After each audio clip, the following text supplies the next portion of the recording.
Baktı kara Zeynep'em, kalbi yara Zeynep'em. Başa gelen çekili, mən beçara Zeynep'em. Yaralıyam mən, yaralıyam mən, yaralıyam mən, yaralıyam mən. Bu nece bir zamandı, baktım kara boyandı. Peygamberin kızları Şam'a esir yollandı. Yalğız kaldım çöllerde, mən o garip illerde. Çektiğim bu azablar dastan olur dillerde. Yaralıyam mən, yaralıyam mən, yaralıyam mən, yaralıyam mən. Çağırdı gel ey ana, hardasan gel bu yana. Bu Kerbela deştinde oldun deli divane. Yiğit babam gel dade, ulaş bize imdada.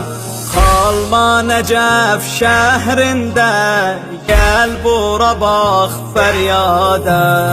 Yaralıyam mən, yaralıyam mən, yaralıyam mən, yaralıyam mən. Öldürdüler Ekber'i, ağlattılar Haydar'ı. Haber verin Leyla'ya, okladılar azgarı. Qasim toyuya soldu, ne figan ne ses oldu. Şehit oldu Qasim'de, ne nasibi kes oldu. Yaralıyam mən, yaralıyam mən, yaralıyam mən, yaralıyam mən. Öldürdüler Abbas'ı, yere düştü livası. Harab oldu o günden ehli beytin yuvası. Ey muhibler ağlayın, başa kara bağlayın. Kıyamet haşr olunca gözyaşını çağlayın. Yaralıyam mən, yaralıyam mən, yaralıyam mən, yaralıyam mən.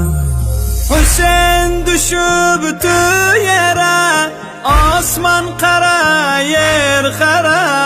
Müslümanlar durmayın, haber verin Haydar'a. Şah Hüseyin'i kestiler, kösküne tan bastılar.